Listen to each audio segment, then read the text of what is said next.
श्री वल्लभाधीश की जय। कल अपन ने देखो कि ठाकुर जी की जो अमुक कथाएं हैं जो श्रीमद् भागवत जी में नहीं है लेकिन पद्म पुराण आदि में हैं, तो वो कथाएं भी श्री ठाकुर जी की श्री महाप्रभु जी ने श्रीमद् भागवत जी के अंदर ली हैं और या कि वो अपन प्रक्षिप्त अध्याय के नाम से जाने हैं। तो वो 3 अध्याय हैं ऐसे जो प्रक्षिप्त अध्याय हैं, तो या के कारण 10वें स्कंद के 87 यानी 87 अध्याय के साथ ये 3 अध्याय और मिला दिए तो 90 अध्याय यानी कि 90 अध्याय हो गए हैं। अब यहाँ में ये बतायो कि ब्रह्मा जी को क्रम है वो बतायो कि ठाकुर जी क्या प्रकार से लीला कर रहे हैं और या में अपन को 6 प्रकार से खुलासा श्री गोसाई जी की टिप्पणी जी और अपने पुरुषोत्तम जी को लेख को तो नहीं आयो है, एक लालू भट्ट जी की योजना को प्रकार बताया। ऐसे 3-4 जगह सुखुलासा या प्रक्षिप्त अध्याय हैं लिए गए, ज्यादा के मतलब बाहर के अध्याय यहाँ में लिए गए हैं श्रीमद् भागवत जी की सुबोधनी जी में। तो वो अध्याय को बताया यहाँ पे वाके लिए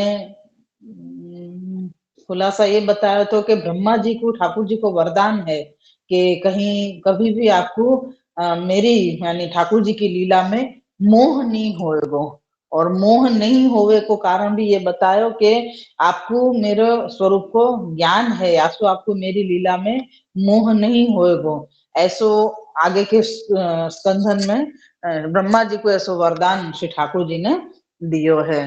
तो वाको प्रकार यहाँ पे बताते भय फिर कह रहे हैं कि अब आगे जो वर्णन आ रहे है वो कौतुक लीला के अध्याय हैं।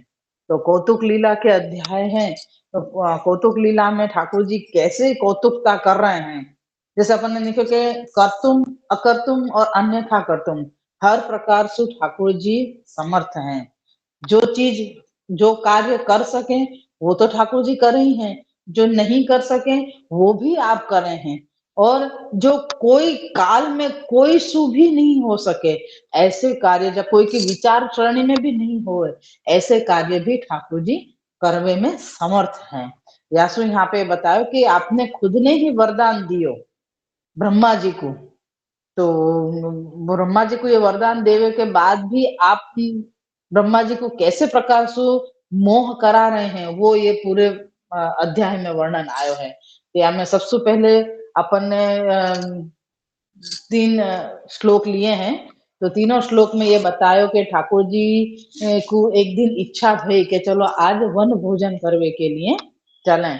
तो आपने ये इच्छा करे तो वे अकेले तो जाएंगे तो आनंद नहीं आएगा, वन भोजन में तो सारे संगी साथी हों तो ही आनंद आवे। तो आपने ये विचार करके और सिंह नामक जो वाद्य है वो आपने बजायो, और वो बजा सिंह नामक जो वाद्य है वो वाद्य आपने ऐसो मधुर स्वर से बजायो कि सारे ग्वाल बाल जग गए, और उनने सबन ने के हृदय में यही प्रेरणा भई कि हमको हमारे श्री कृष्ण बुला रहे हैं। और ये बुलाते भय वो मधुर वाद्य से ठाकुर जी ने बजा के बुलायो और ये बतायो कि सब ग्वाल बालन को ये प्रेरणा भई कि हमको ठाकुर जी बुला रहे हैं। तो सब जने जल्दी उठ के और गोदोहन करके सारे बछड़ान को लेके और साथ में आपने छीका यानी कि जो भूख लगे तो खावे के लिए जो तो लेके जावे साधन, वो सब कछु साधन आप साथ में लेके गए हैं।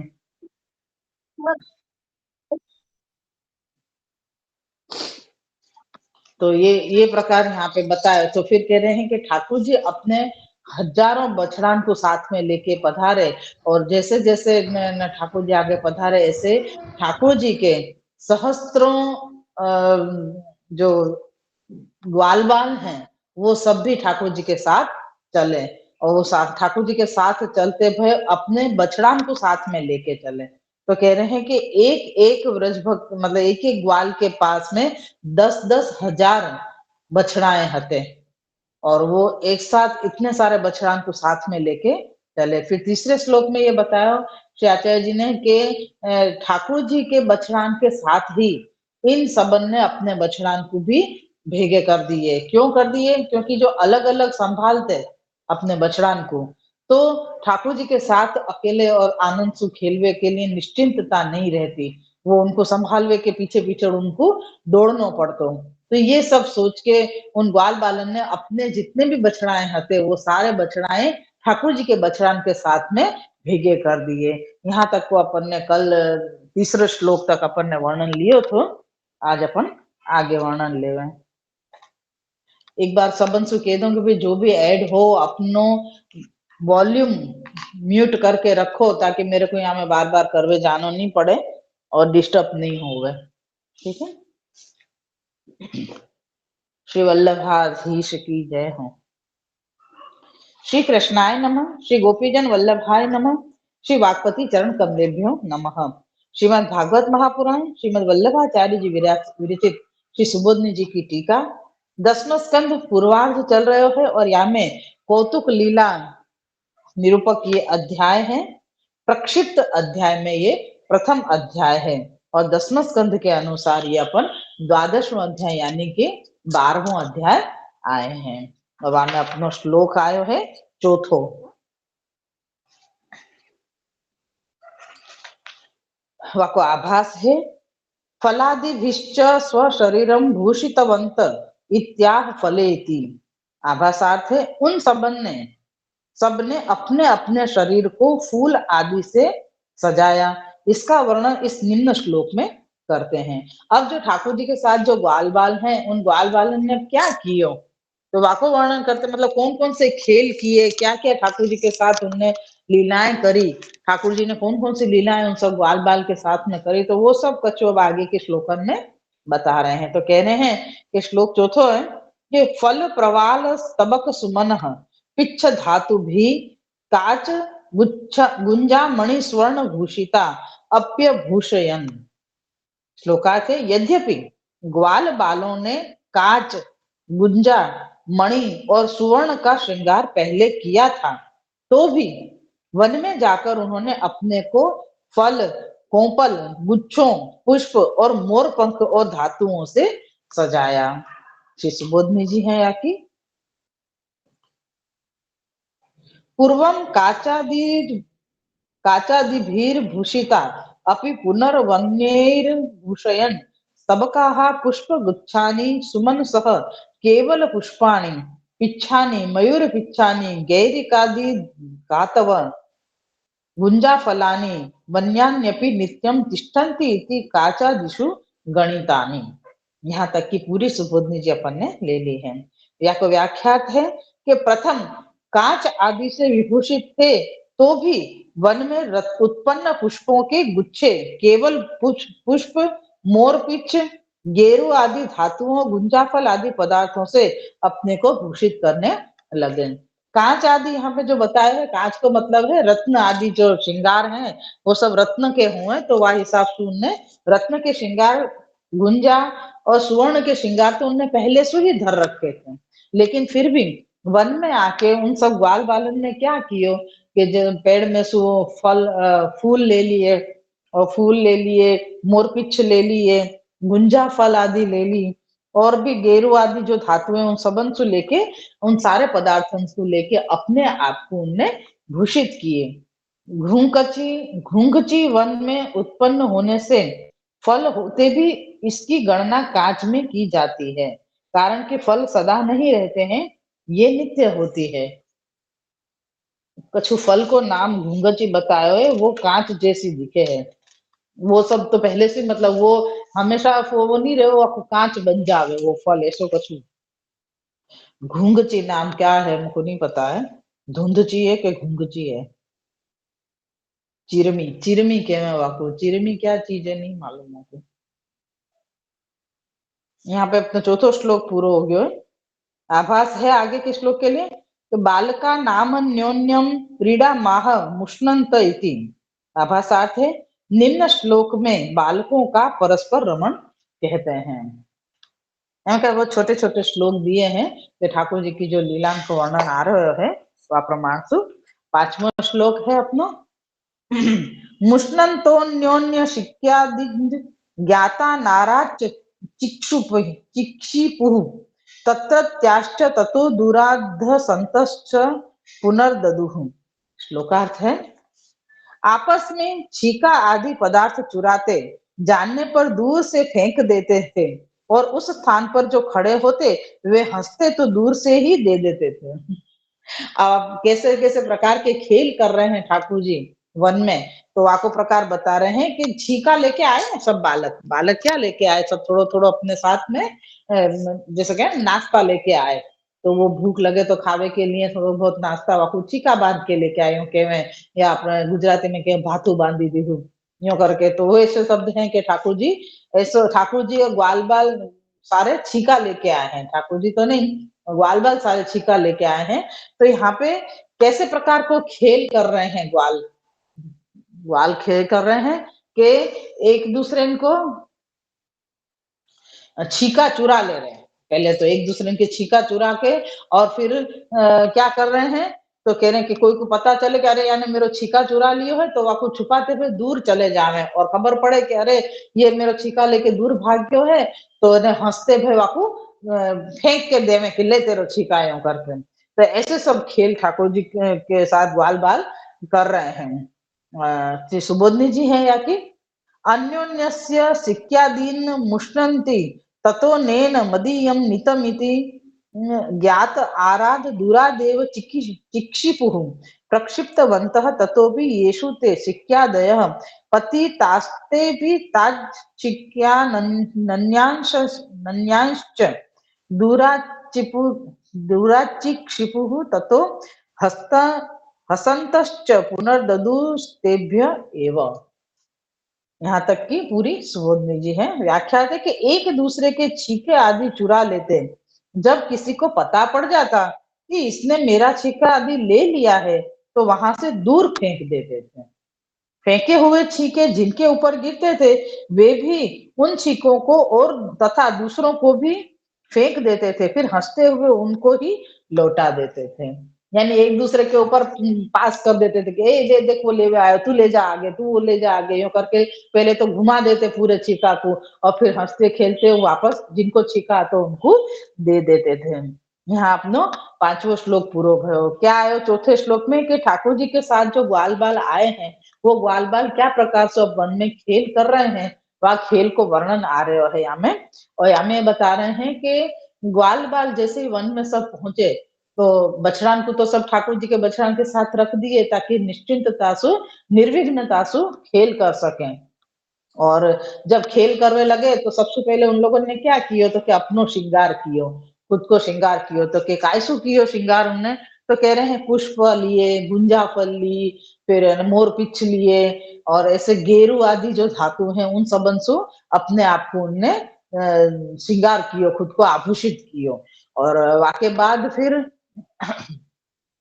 आभूषित करने के बाद में अब फिर क्या कर रहे हैं, अब दूसरो खेल कौन सो बतायो, तो कह रहे हैं कि एक दूसरे के छीका चुरा ले रहे हैं, और छीका चुरा के फिर जब पता चली कि अरे यानी मेरो छीका चुरा लियो, तो वाको को नहीं देते भाई, दूसरे दूसरे गोप बालकन को देते भाई, एक दूसरे के पास हाँसुआ फेंक रहे हैं। और फिर जब वो मांग रहे हो वापस, तो हंस के जाको छीका है वाको दे रहे हैं। ऐसे प्रकार से खेल कर रहे हैं। छठो श्लोक है अपने यहाँ पे, यदि दूरं गतः कृष्णो वनशोभे क्षणाय तम् अहं पूर्वम पूर्वमहं पूर्वमिति संस्पृश्य रेमेरि रेमिरे।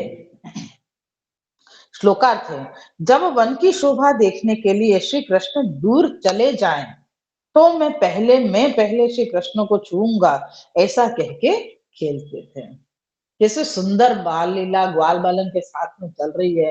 खूब मतलब ये, या वैसे भी या दोपहर के समय में अनुसर के समय में ठाकुर जी मन में विराजते हुए, और या प्रकार सूरी ग्वाल बाल सब खेल करते हुए। तो ये यहाँ पे प्रकार बता रहे हैं यहाँ पे कि अब कौन सो खेल चल रहे है, तो कह रहे हैं कि जब वन की शोभा, बहुत सुंदर वन है ये, कितना सुंदर वन है, ऐसे करते हुए ठाकुर जी जब अगर आगे चले जावे, आगे पधार जावे, तो पीछे सु ग्वाल बाल सब एक दूसरे ठाकुर जी को छुए के लिए कि मैं पहले श्री कृष्ण को छूऊंगा, मैं पहले कृष्ण को छूऊंगा, ऐसे करके एक दूसरे अंदर अंदर खेलते, या एक दूसरे अंदर अंदर यूं कहते कि नहीं मैं पहले कृष्ण के पास जाऊंगा, मैं पहले कृष्ण के पास जाऊंगा, ऐसे करके अंदर अंदर अपने आप को आगे करने की कोशिश करते हैं।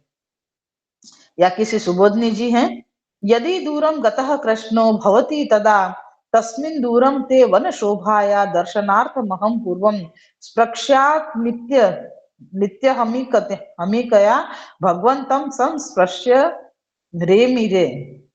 व्याख्यार्थ है, जब देखते कि श्री कृष्ण दूर चले गए हैं और जान लेते हैं कि वन की शोभा देखने के लिए दूर गए हैं, तब मैं पहले कृष्ण को छू लूंगा, इस प्रकार स्पर्धा पूर्वक कहते सब ग्वाले श्री कृष्ण को छू कर खेलते थे। यानी सब ठाकुर जी को छू छू के खेलते थे कि नहीं नहीं मैं ठाकुर जी के पास ही हूँ, मैं श्री कृष्ण के पास ही हूँ, ऐसे करके सब एक दूसरे से स्पर्धा करते, और स्पर्धा करते हुए सब ठाकुर जी को स्पर्श करते। यहाँ पे ये छठो श्लोक भी अपनो पूरो हो गयो है। अब सातवां श्लोक है, केचिद वेणुन वादयन्तो ध्यान ध्मान्तः स्नानि श्रृंगाणि केचन केचित भृंगैः प्रगायन्तः पूजन्तः कोकिलैः परे। श्लोकार्थ है, कितने ही बंसी बजाते थे, कितने ही सिंघे की ध्वनि कर रहे थे, कोई कोई भ्रमरों के साथ उनके समान गुंजार करते थे, कोई कोई तो कोयलों के स्वर में स्वर मिलाकर कुहू कुहू कर रहे थे। कितना सुंदर वर्णन है, कैसे कैसे खेल बाल बाल कर रहे हैं, वाको पूरा प्रकार यहाँ पे चल रहे हो है। या किसी सुबोधनी जी है, तत्र केचित बाला वेणुन वादयन्तो जाताः केचन शृंगाणि मान्तो वादयन्तो जाताः केचित् पुनर्भृंगैः सह तथैव गायन्तस्तथैव कोकिलैः सह पूजन्तः। यहाँ तक कि श्री सुबोधनी जी है या के व्याख्या है। बहुत छोटे छोटे श्लोक दिए हैं खेल के, तो अपने श्लोक बहुत जल्दी पूरे हो रहे हैं यहाँ पे। और कहने के वहां कितने ही बालक वेणुनाद करने वाले बने, कितने सब कहे ना कि अब ठाकुर जी अपने साथ सारे ऐसे वाद्य वगैरह सब लेके पधारे, ठाकुर जी वेणु का लेके, वेणु जी लेके पधारे और वेणुनाद करते हुए अपने बछड़ान को लेके पधारे। तो कोई सिंह लेके बजाए, तो यहाँ पे कह रहे हैं कि कितने ही बालक वेणुनाद करने वाले बने, कितने ही सिंगा बजाने वाले हुए, कितने ही भ्रमरों के साथ उनके सहगान करते थे। भ्रमर गाते हो ना तो उनके साथ गावे लग जाते थे करके। और कितने ही कोयलों के साथ वैसा ही पूजन करने लगे, कोयल जैसे कूके ना ऐसे ही कूकवे लगे साथ साथ में। ऐसे सब ग्वाल बाल खेल कर रहे हैं। अपन को खेल के प्रकार याद रखने हैं कि क्या कियो ठाकुर जी के साथ। सबसे पहले ठाकुर जी ने बुलायो, सिंह बजा के सिंह को ने सुनाद कियो, तो ठाकुर जी को संकेत समझ के ग्वाल बाल अपने अपने घर से गोदोहन करके अपने बछड़ान को और छीका साथ में लेके सब चले, और ठाकुर जी के साथ उन्हें अपने बछड़ान को इकट्ठे कर दिए, ताकि ठाकुर जी के साथ, ठाकुर जी को जो प्रिय है ऐसे खेल निश्चिंतता से निर्विघ्नता से कर सकें। और फिर ठाकुर जी के साथ ही आप चलते चलते वन में ऐसे पधारे कि वहां पे जाके सबसे पहले उनने पुष्प, गुंजा फल और ये गेरू आदि है, मोरपिछ आदि है, इन सबन से अपने आप को आभूषित कियो। वाके बाद खेल कर रहे हैं तो कैसे खेल रहे हैं, तो कह रहे हैं कि भाई छीका एक दूसरे के चुरा लिए, फिर एक दूसरे के पास आसपास भेज रहे हैं, चिढ़ा रहे हैं एक दूसरे को, और फिर वही को वापस हंसते बोलते वो छीका भी दे दे रहे हैं। फिर बता रहे हैं कि ठाकुर जी कहीं दूर पधार गए हैं वन की शोभा देखते देखते, तो उनको सबसे पहले कौन पकड़ेगो, उनको सबसे पहले कौन छुएगो, या की स्पर्धा लगाते हुए ग्वाल बाल ठाकुर जी के पीछे पीछे दौड़ रहे हैं। और फिर बतायो कि फिर क्या कर रहे हैं ग्वाल बाल, तो कह रहे हैं कि कोई वेणु बजा रहा है, कोई सिंह बजा रहा है, और कोई न कोई सिंह बजा रहे है, कोई भ्रमर की तरह सहगान कर रहे हैं, तो कोई भ्रमर की कोई कोयल की तरह कूकनाद कर रहे हैं। तो ऐसे प्रकार से यहाँ पे सारे ग्वाल बाल कर रहे हैं। ये अपने अपने 7 श्लोक पूरे हो गए हैं। अब 8वां श्लोक है यहाँ पे, विच्छाया भी प्रधावंतो गच्छन्तः साधु हंसकैः बकैरूपशी पविशन्तश्च नृत्यन्तश्च कलापिभिः। श्लोकार्थ है, पक्षियों की छाया के साथ दौड़ते थे, हंसों के साथ अच्छी तरह चलते थे, बकों की पंक्ति के साथ बैठ जाते थे, मयूरों के साथ नृत्य करते थे। गजब। श्री सुबोधनी जी हैं यहाँ पे। केचित पुनरुपरि गच्छताम वयसाम छायाभिर्मण्डलाकृतिभिः प्रकर्षेण धावन्तो जाता हंसैः सह साधु गच्छन्तश्च बकैः सह तथैवोपविशन्त्यः कलाभिः कलापिभिर्मयूरः मयूरैः सह नृत्यन्तश्च जाताः। ये पूरे श्री सुबोधनी जी हैं। या की व्याख्या है कि कितने ही बालक आकाश में गोलाकार बनकर उड़ते हुए पक्षियों की जो परछाई पृथ्वी पर पड़ती हुई दौड़ती जाती थी, उसके साथ उत्कर्ष पूर्वक दौड़ते थे। यानी क्या बताया कि जैसे अपन देखे ना कि आकाश में सारे पक्षी हैं, बहुत सारे पक्षी हैं, हमेशा झुंड में जावे और वो भी कभी गोलाकार बने हैं, कभी ऐसे लंबे लंबे बन के और ऐसे अलग अलग आकृति के साथ ऐसे जोड़ के वो लोग दौड़ते उड़ते हुए हैं। तो उनकी जो परछाई धरती पे पड़ रही है, भूमि पे पड़ रही है, वह परछाई पे उनके ही जैसे गोलाकार अपने आप को बना के, यानी ग्वाल बाल ऐसे ही गोलाकार बना के वो जैसे जैसे उड़ रहे हैं, ऐसे ऐसे वो परछाई के साथ में दौड़ रहे हैं, परछाई में वो दौड़ रहे हैं, ऐसो प्रकार बता रहे हैं। फिर फिर क्या कर रहे हैं कि कितने ही हंसों के साथ अच्छी तरह चलते थे। हंस धीरे धीरे चले ना तो कोई है हंस के साथ साथ चल रहे हैं धीरे धीरे, कोई बकों के साथ उनकी तरह बैठ जाते हैं। बतख हैं, बतख कैसे हो, एक तो बगला के साथ में कोई ऐसे ग्वाल बाल हैं जो बतख के साथ बैठ जा रहे हैं, कोई हंस के साथ चल रहे हैं, कोई पक्षी के साथ दौड़ रहे हैं, मतलब वो उड़ रहे हैं और उनकी परछाई में दौड़ रहे हैं। और कितने ही ऐसे हैं जो मयूरों के साथ नृत्य कर रहे हैं, जैसे मयूर नृत्य करे ऐसे उनके साथ साथ वो ग्वाल बाल भी मयूरन के साथ में नृत्य कर रहे हैं। ऐसे प्रकार के खेल वन में ग्वाल बाल कर रहे हैं। ये अपनो 8वां श्लोक यहाँ पे पूरा है। 9वां श्लोक है विकर्षन्तः किस बाला नारोहन्तश्च तैर्द्रुमान् विकुर्वन्तश्च तैः साकं प्लवन्तश्च पलाशिषु। श्लोकार्थ है बंदरों की पूछे खींचते हुए उनके साथ पेड़ों पर चढ़ जाते थे और उनके साथ दांत निकालकर मुख मोड़ते और वृक्षों पर कूदते थे।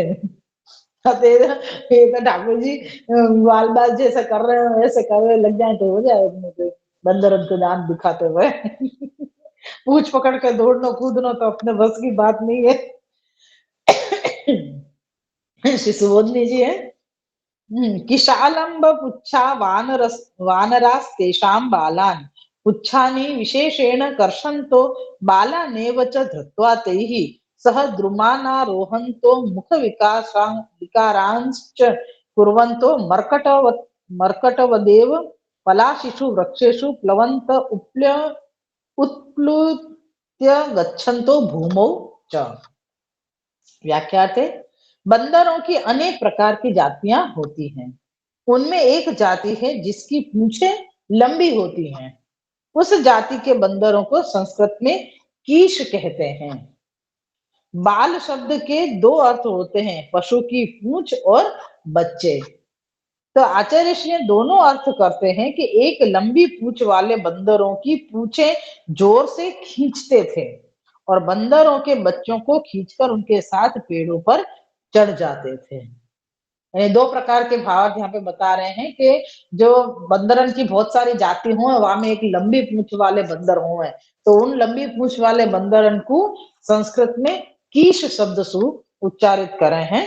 तो यहाँ पे आचार्य जी ने बताया कि बाल शब्द में दो अर्थों में एक पशु, पशु की पूंछ और एक बच्चा, बाल यानी बालक बच्चा, और ये या बाल को मतलब बतायो कि पशु की कोई भी पशु की पूंछ है जैसे। तो आचार्य जी यहाँ पे दोनों अर्थ करते हुए कि लंबी पूंछ वाले बंदरों की पूंछ जोर से खींचते थे, या यूं समझो कि वो जो लंबी पूंछ वाले बंदर हैं उनके बच्चान को खींच के उनके साथ पेड़ पे चढ़ जाते थे।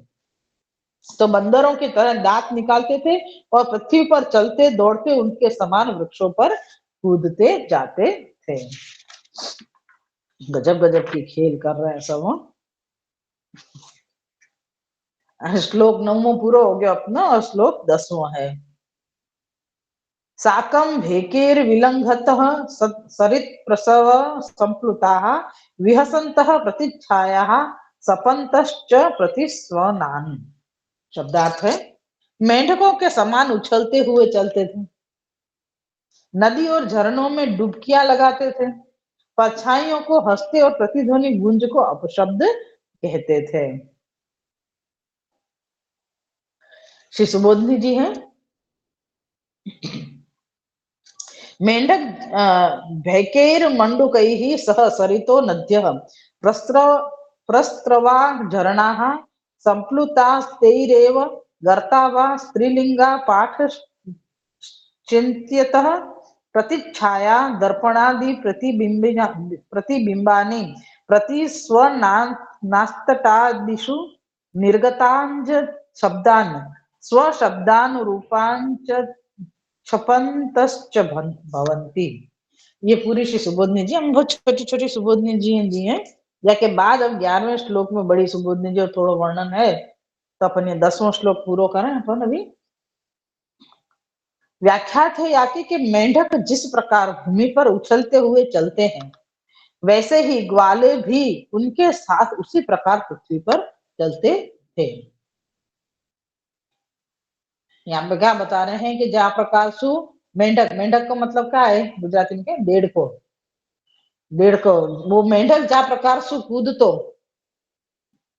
मेंढक जा प्रकार सु कूदतो तो उछलते थे, वाही प्रकार सु ग्वाल भी उनके साथ वाही प्रकार सु उछल उछल के पृथ्वी पे चलते थे।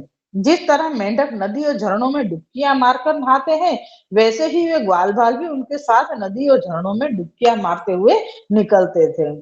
संप्लुत शब्द को जो श्लोक में दिया है, उसका दूसरा अर्थ गड्ढे भी होता है। अतः इसका अर्थ इस प्रकार भी हो सकता है कि वे जैसे कि ग्वाल बाल मेंढकों के साथ नदी, झरनों और गड्ढों को कूद जाते थे। दर्पण आदि में पड़े हुए प्रतिबिंबों का तथा किनारों पर जो प्रतिध्वनियां आती थी, उन सबका तिरस्कार यानी अपमान करते थे। यानी अभी बता रहे हैं कि मेंढक की तरह कूदते थे, तो मेंढक की तरह कूद गए में क्या करते थे, तो कभी मेंढक जैसे कूदते ना, ऐसे वहां पे साथ साथ उछलते, पृथ्वी पे ही उछलते हो वो, तो वो जैसे उछलते ना ऐसे ही। फिर वो क्या करते, मेंढक तो नदी में डुबकी भी मारतो, तो ये नदी और झरना में ये भी है ना, खुद डुबकियां मारते ग्वाल बाल। तो कहना है कि भाई ऐसे तो कैसे, फिर आपको गड्ढा भी बताया कि वो गड्ढा को, मेंढक हो ना, गड्ढा को पार भी कर जाए या गड्ढा में कूद के भी वापस बाहर निकल जाए। तो ऐसे भी सारी नकल मेंढक की यहाँ पे ग्वाल बाल कर रहे हैं। और फिर जैसे कहीं के जल किनारा में जल पड़ो हो, वाको पर अपनो प्रतिबिंब देख के या कोई प्रतिध्वनि ऐसी आती हो, जैसे कि ना बहुत ज्यादा पहाड़ या ऐसा कुछ हो, वहां पे अपन कछु बोले ना, तो वाको रिपीट आवाज अपन को सुनाई देवे या गूंज ऐसी सुनाई देवे, तो गूंज सुन के डरवे को तो नहीं बताए, लेकिन बाकी क्या यहाँ में तो सब ऐसे सब आवाज आ रहे हैं, यूं करके वो आवाज को सुन के वाको तिरस्कार करते थे, तो यूं बता रहे हैं यहाँ पे। तो ऐसे क्यों करते थे वो तो नहीं मालूम, लेकिन वाक्य ऊपर एक प्रकार से जो कह सके वाक्य ऊपर ध्यान नहीं देते थे, ऐसो अपन समझ सके। तो ये अपने 10वां श्लोक पूरा भयो है। तो आज अपन यहाँ पे रखेंगे, क्योंकि बहुत सारे श्लोक एक साथ हो गए हैं। चार चौथे श्लोक से 4 5 6 7 8 9 10 7 श्लोक एक साथ हो गए हैं। तो है वैसे हमें थोड़ो थोड़ो सो प्रकार बताया है कि ठाकुर जी के साथ ग्वाल बाल क्या प्रकार की लीलाएं कर रहे हैं, मतलब खेल कर रहे हैं, कौन कौन से खेल कर रहे हैं, ये प्रकार यहाँ पे बताया है। तो यहाँ पे शुरुआत से ये बताया कि ठाकुर जी पधारे, वाके बाद ग्वाल बाल ने क्या कियो, तो कह रहे हैं कि अपने आप को भूषित कियो, फिर सबन ने अपने अपने छिकान के साथ खेल किए सब एक दूसरे के ऊपर, फिर फिर क्या कियो कि ठाकुर जी को छुए कि ठाकुर जी आगे कहीं पधार गए तो ठाकुर जी को स्पर्श करवे की या ठाकुर जी तक पहुंचे कि सबन ने स्पर्धा करी और वो प्रकार दिखायो।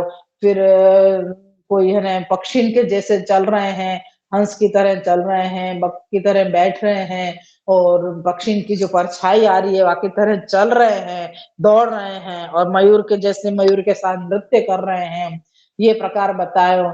और कोई वाद्य बजा रहे हो है, कोई वेणु बजा रहे हो, कोई सिंह बजा रहे हो है, कोई कोयल की तरह कूक रहे हो है, कोई भ्रमर की तरह भ्रमर के साथ गान कर रहे हो है। ऐसे अलग अलग प्रकार के सारे खेल ग्वाल बाल वन में ठाकुर जी को रिझावे के लिए कहो या ठाकुर जी को खुश करने के लिए, ठाकुर जी को ये सब पसंद आ रहे है, या सु ये सारे ग्वाल बाल ये सारे क्रीड़ाएं खेल सब कर रहे हैं। बाद में मेंढक को पूरा प्रकार बताया कि मेंढक की तरह उछलनो, वा की तरह मेंढक की तरह उछलनो, मेंढक की तरह नदी में डुबकियां लगानो, और ये सब कछु प्रकार बतायो। और बंदरन की पूंछ को प्रकार बताया कि बंदर की लंबी लंबी पूंछे हैं, उनको पकड़ के उनके साथ पेड़ पे चढ़ जानो, उनकी तरह दांत दिखा के उनको चिढ़ानो, या एक दूसरे ने पेड़ के ऊपर उछल कूद करते पे एक दूसरे दूसरे पेड़ पे चढ़ जानो। ये सारे प्रकार से ठाकुर जी के साथ में यहाँ पे ये सारे ग्वाल बाल खेल कर रहे हैं। तो ये प्रकार आयो है यहाँ पे। अब ये आगे को वर्णन थोड़ो मतलब थोड़ो सो ज्यादा है और थोड़ो गुड़ मतलब थोड़ो क्लिष्ट भी है लग रहा है मेरे को समझने के लिए, थोड़ो विशेष अपन को ध्यान देना पड़ेगा। ये यहाँ में बता रहे हैं। तो खाली आभास ले लूं मैं, श्लोक अपन कल शुरू करेंगे। तेषाम भाग्यम अभिनंदन तिथमिति द्वाभ्याम। आभास आते कि निम्न कहे हुए दो श्लोकों में उनके भाग्य की प्रशंसा कर रहे हैं। यहाँ पे बता रहे हैं कि ठाकुर जी की ठाकुर जी के साथ ये जो बाल के खेल रहे हैं, जो खेल कर रहे हैं ठाकुर जी के वन में पधारवे के बाद, खुश करवे के लिए, रिझावे के लिए, प्रसन्न करवे के लिए, तो उन सबन के कैसे सुंदर भाग्य हैं, बाकी प्रशंसा ये दो श्लोक में 11वें और 12वें श्लोक में करी गई है। तो ये प्रकार है, तो चाहो तो ले लो ये श्लोक, ये कल ने में 11वां और 12वां दो श्लोक हैं। क्या विचार है? अभी समय है अपने पास। लाइनिया ना जी ले लिया ना, चलो। हाँ। श्लोक 11वां है। इत्थम सताम ब्रह्म सुखानुभूत्या दास्यम गतानाम पर देवतेन माया श्रितानाम नर बालकेन साधम विजहु कृत पुण्य पुंजाः। श्लोकार्थ है, जो भगवान ज्ञानियों को ब्रह्म रूप और आनंद रूप से केवल अनुभव में आते हैं, ऐसे भाव वाले भक्तों का परम दैवत रूप है। माया से मोहित पुरुषों के लिए मनुष्य बाल रूप है, वैसे भगवान से वे ग्वाल बाल क्रीड़ा कर रहे हैं। इससे जाना जाता है कि इन्होंने कोई पुण्य पुंज इकट्ठा कर रखा है, जिससे ये भगवान से रमण कर सके हैं। बहुत सुंदर प्रकार यहाँ पे बतायो है, ग्वाल बालन के भाग्यन के विषय में बता रहे हैं। तो श्री सुबोधनी जी ले लें अपन। लोका त्रिविधा ज्ञानिनो भक्ताः प्राकृताश्च तत्र भगवान सर्वेषां तत्तद् बुद्ध्यनुसारेण स्फुरति तम यथा यथोपासते तथैव भवति। यहाँ से लेके एवं सर्वैः सर्व प्रकारेणापि विभाव्येन सार्थम क्रतः पुण्य पुंजो येस्ते विजहुः। यहाँ तक की श्री सुबोधनी जी हैं। व्याख्यात है, जगत में लोग तीन प्रकार के होते हैं। अब ग्वाल बालन के भाग्य कैसे हैं, तो आपको वर्णन बता रहे हैं। क्यों ग्वाल बालन के भाग्य की प्रशंसा कर रहे हैं? क्योंकि ग्वाल बाल ठाकुर जी के साथ में है। ठाकुर जी के साथ मतलब साक्षात परब्रह्म परमात्मा के साथ में है, और ऐसे प्राकृत बालक हैं होते भय भी आप और ठाकुर जी को रिझा रहे हैं, और ठाकुर जी को जो सुख प्राप्त कर रहे हैं, ठाकुर जी सु, वो सुख तो कोई को भी प्राप्त नहीं हुए, वाको वर्णन यहाँ पे बता रहे हैं। कह रहे हैं कि जगत में लोग 3 प्रकार के होते हैं। पहलो ज्ञानी, दूसरो भक्त और तीसरो प्राकृत यानी प्रकृति के अधीन। इसलिए जो जैसा है उसकी बुद्धि में भगवान वैसे ही दिखते हैं। ज्ञानी जो हो वाकू ठाकुर जी के में सारे सामर्थ्य दिखाई देवे। ज्ञानी जो होए वाकू ठाकुर जी के स्वरूप को ख्याल होवे, पुस्तकन में वाने वांचन कियो होवे, वेद में वांचन कियो हुए, समझो हुए, तो वाकू ठाकुर जी को पूरे स्वरूप को मतलब जो वर्णन ज्ञान रूप जो वर्णन है वाको ख्याल आवे है। दूसरो बताए भक्त, भक्त को स्नेह वश दिखाई देवे ठाकुर जी। और प्रकृति के अधीन जो प्राकृत लोग हैं, प्राकृत जीव हैं, उनको ठाकुर जी अपने जैसे ही दिखाई देवे कि हम प्राकृत हैं तो ठाकुर जी भी प्राकृत ही हुए।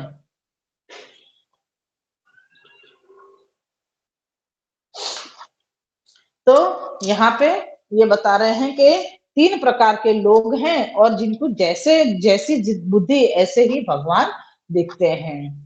क्योंकि श्रुति में कहा है कि तम यथा यथोपासते तथैव भवति। परमात्मा की जो जिस भाव से उपासना करता है भगवान उसका उसी प्रकार से दर्शन देते हैं। जैसे कहे ना ठाकुर जी ने श्री गोपी जन से क्या कहे कि मेरे को जो जा भाव से भजेगो मैं वाही प्रकार से वाकु भजूंगो, मतलब मैं वाकु वाही प्रकार से दर्शन दूंगो। कोई में जैसे कंस ने क्रोधवत भजो तो ठाकुर जी ने भी वाको वध क्रोधवश कियो। और भक्तन ने प्रेम से भजो तो ठाकुर जी ने उनको प्रेम वश प्रेम के द्वारा उनको सबन को उद्धार कियो या उनको आनंद दियो। ये प्रकार है यहाँ पे। तो कह रहे हैं कि जो जा प्रकार से मेरे उपासना करेगो मैं वाही प्रकार से वाकु दर्शन दूंगो।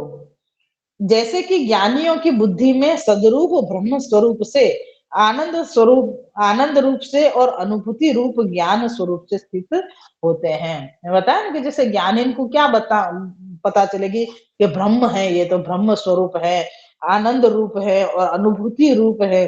तो ऐसो ज्ञानी को होवे है, तो वाही प्रकार से ज्ञानी को प्रकार बताए तो वे ज्ञानी उस स्वरूप से रमण करते हैं अर्थात आनंद प्राप्त करते हैं।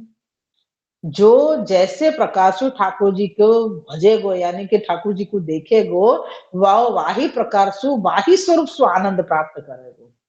अपने ठाकुर जी के सेवा को क्रम अपन को क्या प्रकार से दियो गयो है, श्री महाप्रभु जी ने अपन को क्या आज्ञा करी है। भले अपन को ठाड़ो स्वरूप पधरा दियो हो, श्री गोवर्धन नाथ जी पधरा दिए हुए या श्री मदन मोहन लाल जी पधराए हुए अपने माथे, फिर भी हमको सेवा तो कौन की करनी है, तो के बाल लीला सुई करनी है। बाल लीला को स्वरूप तो बाल कृष्ण लाल जी को है। अब गोवर्धन नाथ जी पधराए हुए तो गोवर्धन नाथ जी की सेवा बाल लीला से बाल भाव से कैसे करी जा सके। अपन को ऐसे भाव से दर्शन भी तो होने चाहिए कि आपको जगाएंगे तो आपको ठंडी विशेष लगेगी, आपको भूख भी ऐसी लगेगी, वह प्रकाश आपके लिए समय समय पे ने वो सब साज के रखनो, भोग धरनो, ये सारो प्रकार अपन को समझ में आनी चाहिए। तो बालक भाव से करें अपन, बाल भाव से सेवा करें तो अपन को सामने स्वरूप के दर्शन भी ऐसे होने चाहिए कि भाई ये बालकृष्ण लाल जी हैं, श्री नवनीत प्रिया जी हैं, तो अपन को वहां वह प्रकार को भाव उत्पन्न होवे। लेकिन चतुर्भुज स्वरूप श्री द्वारकाधीश जी हैं, श्री मदन मोहन लाल जी हैं, श्री गोवर्धन नाथ जी हैं, श्री नाथ जी हैं, श्री विठल नाथ जी हैं, तो इन स्वरूपन के दर्शन करके अपन को बाल भाव कैसे आएगो, नहीं आवे। फिर भी श्री महाप्रभु जी की कहानी सो अपन को श्री महाप्रभु जी ने आज्ञा करी है कि हमको सेवा बाल भाव सु ही करनी है, तो फिर वहां में अपने आप वो बाल भाव उत्पन्न हो जाए। तो यहाँ पे भी ये बता रहे हैं कि ज्ञानी को जैसा भाव है ऐसे ही प्रकार से ठाकुर जी भी वहां सामने उनको वाही प्रकार के दर्शन भी देवे हैं और वाही प्रकार से वाही स्वरूप से ठाकुर जी उनको आनंद भी देवे हैं। मतलब ज्ञानी लोग जो हैं वो ब्रह्म स्वरूप के अंदर ब्रह्म स्वरूप में ही उनको रमण करते रहे, मतलब कि वो आनंद वहीं से प्राप्त करे हैं। अब दास भाव को प्राप्त भक्तों का नियंता प्रेरक सारथी और स्वामी तथा आराध्य यानी सेव्य वे भक्त इनमें ही खेलते हैं अर्थात आनंद मग्न हो जाते हैं। अब अपन को यहाँ तीनों प्रकार के जो ये जीव जो बताए हैं उनको पहले अपन को प्रकार समझना है। जीव जो बताए अपन को 3 प्रकार के कौन कौन से, एक तो ज्ञानी बतायो, फिर भक्त बतायो और फिर क्या बतायो, प्रकृति के अधीन जो प्राकृत जीव है वो। प्राकृत तो मतलब है साधारण मनुष्य, जो प्रकृति के अधीन है। अब ज्ञानी जो पुरुष है, ज्ञानी जो है जीव, वो क्या करेंगे, ठाकुर जी को ब्रह्म स्वरूप को जाने हैं, तो उनको वा स्वरूप में ही उनको रमण रहेगो, वही में उनको आनंद प्राप्त होगा। और भक्त जो है उनको प्रकार ये बताने हैं कि वो दास भाव है। भक्त है ना, वो हमेशा ठाकुर जी में अपना दास भाव जाने, ठाकुर जी के दास हैं हम और ठाकुर जी हमारे स्वामी हैं, तो ये दास भाव उनको प्रथम देवे। तो भक्तन को नियंता यानी फिर ठाकुर जी को स्वामी मानो, तो भक्त दास है तो दास को चलावे वालों कौन, तो के स्वामी। तो स्वामी कौन है, तो के ठाकुर जी। तो उनने जैसो भाव प्रकट कियो कि हम आपके दास हैं और आप हमारे स्वामी हो, आपकी आज्ञा में हम रहने वाले हैं, तो वाही प्रकार से उन्हीं स्वरूप के अंदर आप हमारे सेव्य हो, तो हमको वाही प्रकार से आनंद प्राप्त होवे है। यानी जैसो जिनको नजरिया, जिनको जैसो भाव, वाही प्रकाश ठाकुर जी ऐसे ही स्वरूप से वाके मनोरथ पूर्ण करे हैं, या वाकी इच्छा पूरी करके, या वाके वाकी भावना को अंगीकार करके और वाही प्रकार से आनंद देवे हैं। तो यहाँ पे ज्ञानी को ज्ञानी की तरह यानी ब्रह्म स्वरूप होके आनंद करावे हैं, और भक्त है वो दास भाव रखे है, या तो आप वाके स्वामी बन के और वाके प्रकार से वाको आनंद में मग्न करे हैं। तीसरा प्रकार अब बताओ, प्राकृत यानी प्राकृतों यानी प्रकृति माया के अधीनों को भगवान केवल मनुष्य बालक प्रतीत होते हैं। समझ में आई? अभी तक को जो आगे को जो खेल बतायो, वह खेल में ठाकुर जी ने कौन सा स्वरूप प्रकट कर रखे है वो यहाँ पे बता रहे हैं। सब बालकन के सामने गोप बालक जो हैं, उन बालकन को ठाकुर जी कैसे दिख रहे हैं, तो क्या खुद के जैसे दिख रहे हैं। क्यों? क्योंकि खुद प्राकृत मनुष्य के बालक हैं, तो वो खुद भी मतलब प्राकृत बालक, प्राकृत मनुष्य ही है, माया के अधीन है। तो ऐसे जो खुद है उनको भी ठाकुर जी ऐसे ही दर्शन दे रहे हैं कि मैं भी प्राकृत मनुष्य को ही बालक हूं और ऐसो ही प्रतीत हो रहे हैं सबन को। वे उसमें ही संतुष्ट रहते हैं, मतलब उन गोप बालकन को यानी ही संतुष्टि है कि ये हमारो है, हमारे जैसो है। उनको भगवान मिल जावे तो उनको आनंद आएगा, ऐसो नहीं है। उनको खुद के जैसो बालक दिख रहे हो है, वामे ही उनको आनंद है। यासु कह रहे हैं कि भगवान केवल मनुष्य बालक प्रतीत होते हैं और वे उसी में उसमें ही संतुष्ट रहते हैं। जिन्होंने पुण्य पुंज इकट्ठे किए हैं, वे सब ग्वाल बाल अपने अपने भावानुसार उन भगवान से क्रीड़ा करते थे, जो सबों को उनकी भावना के अनुसार आनंद प्रदान करते थे। इन ग्वालों के बड़े भाग्य हैं। बहुत ही अद्भुत और बहुत सुंदर, और इतना मर्म यानी छोटे छोटे प्रकार से श्री आचार्य जी ने खुलासा किए है, या श्री सुबोधनी जी के अंदर। अपन ये 11वें श्लोक तक यहाँ पे रखे हैं आज अपन। आगे को 12वां श्लोक अभी और इनके भाग्य को वर्णन प्रशंसा करते हुआ आगे दियो है, तो वो प्रकार अपन देखेंगे। यहाँ पे ये बता रहे हैं कि 3 प्रकार के जो जीव हैं, उन 3 प्रकार के जीवन में जैसे जैसे जीव है ऐसे प्रकार के ठाकुर जी की उनको दर्शन दे रहे हैं, और उनके वो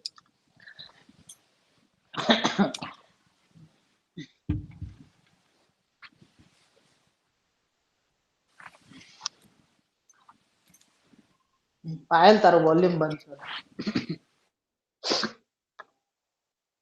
जैसे प्रकार के ज्ञानी भक्त हैं, ज्ञानी जीव हैं, उनको वही प्रकार सु ज्ञान स्वरूप सुदर्शन दे रहे हैं। मतलब उनने जैसो सोचो, उनने जैसो पढ़ो है, वही प्रकार से ठाकुर जी के दर्शन उनको हो रहे हैं, और वही स्वरूप में उनकी स्थिति है, या उनको आनंद, उनको रमण वास स्वरूप में ही है। ऐसे जगह पे अगर भक्त को रख दो ज्ञानी स्वरूप के ब्रह्म स्वरूप में, तो भक्त को आनंद नहीं आएगा। जैसे यहाँ को उदाहरण अपन देख सके कि उद्धव जी और गोपीजन को जो संवाद है, तो हमें जैसे प्रकार से उद्धव जी ये बतावे कि भाई ये तो ब्रह्म है, ये तो तेज है, जिनको तुम भजन कर रहे हो, उनको उनके लिए है ना ये सब चीज तुम गलत कर रहे हो, ये तो कोई को दिखाई नहीं देवे, ये कृपा हो तो ही इनके तेज के दर्शन हो। बहुत सारो ज्ञान देवे उद्धव जी। तो गोपी जनन को कछु भी समझ में नहीं आवे, वो के पता नहीं जाने कौन से कृष्ण की बात कर रहे हैं। ये करके वो चीज के ऊपर बिल्कुल रस नहीं ले रहे हैं। तो ऐसे ही हो जाए कि जब ज्ञानी भक्त जब अपने विचार के अनुसार जो ठाकुर जी को स्वरूप उनने समझो है, तो आ प्रकार से अगर वो बतावे जावे, तो भक्त जो हैं, जो दास भाव से अपने आप को ठाकुर जी के पास में रखे हो उनने, ठाकुर जी को स्वामी बनाए हैं उनने, तो वैसे ऐसो जो स्वरूप उनने देखो है, तो वाकू ज्ञानी स्वरूप जो ज्ञानी ठाकुर जी को ब्रह्म स्वरूप है, वो समझ में नहीं आवे है। और वाही प्रकार से वो ठाकुर जी को दास बन के और स्वामी की तरह पूजित करे हैं, और ठाकुर जी वाही प्रकार से वाके मनोरथ भी पूर्ण करे हैं। तो ये प्रकार बताया। फिर तीसरा प्राकृत के बताया कि भाई जैसे बालक सामने है, अपन ने कहा ना कि श्री सुबोधनी जी जब शुरू करी ना, तो सुबोधनी जी शुरू करने के समय में ही सबसे पहले श्री महाप्रभु जी ने यही कारिका अपन को बताई है कि ठाकुर जी ने अलग अलग भक्तन के लिए अलग अलग लीला क्यों करी, क्यों करी ठाकुर जी ने अलग अलग लीला। ठाकुर जी चाहते तो एक क्षण में सबको अपने वश करके अपने पास रख लेते थे, और आप इच्छा चाहते ऐसे खेल भी कर सकते थे। ठाकुर जी तो सर्वसमर्थ है, आपके तो एक क्षण के भी क्षण को बराबर मैंने समय नहीं लगेगा आपको ये सब करने में। लेकिन फिर भी आपने ऐसा नहीं किए, आपने सारे भक्तन के साथ जैसो भक्त है ऐसी ही लीला करके वाकू वश कियो, वाकू ये बतायो कि तू जैसो ऐसो ही मैं हूं, तू जैसो है ऐसो ही मैं हूं। ले फिर वह जब वश हो जावे तब आप अपनो स्वरूप बतावे, ये बतावे कि भाई मैं मेरे पास ही तो को रहना है और कहीं नहीं जाना है, तो को मेरे ही पास आनंद करना। तो ऐसे ही यहाँ पे जो प्राकृत जीव हैं, प्राकृत बालक हैं, उनके लिए ठाकुर जी वो प्राकृत मनुष्य के बालक के रूप में ही खेल कर रहे हैं। वन में पधारे हैं, वन भोजन करने की इच्छा है, खेल करने की इच्छा है, तो ये सारी इच्छाएं ऐसे कोई स्वामी होए या ब्रह्म स्वरूप हो तो वो थोड़ी इच्छा करेंगे। यहाँ तो ये बालक है, मनुष्य के बालक के रूप में, आप प्राकृत बालक के रूप में यहाँ पे आप विराज रहे हैं अभी यासो में, ब्रज में। यासु आपको उनको ये सब खेल करना है, और वाही प्रकार से उनके भाव को पोषण ठाकुर जी कर रहे हैं जो गोप बालक है, क्योंकि वो स्वयं वो बालक भी सारे प्राकृत बालक हैं, और वाही प्रकार से ठाकुर जी के लिए, ठाकुर जी को खुश करने के लिए, ठाकुर जी को रिझावे के लिए, वो सब भी ठाकुर जी को पसंद आवे ऐसे सब खेल कर रहे हैं। और खेल याद रखने अपन को कि ठाकुर जी को खुश करने के लिए कौन कौन से खेल इन बालकन ने किए। सबसे पहले अपने आप को आभूषित कियो, पुष्पन सु, गुंजा फल सु, गेरु आदि सु, और मोर पिच्छ सु। वाके बाद आपने क्या कियो, मेरे को आडो ओडो हो गया सब, कि बंदर भी याद आ गए ने, कोयल की तरह कुकुए को भी याद आ गया, और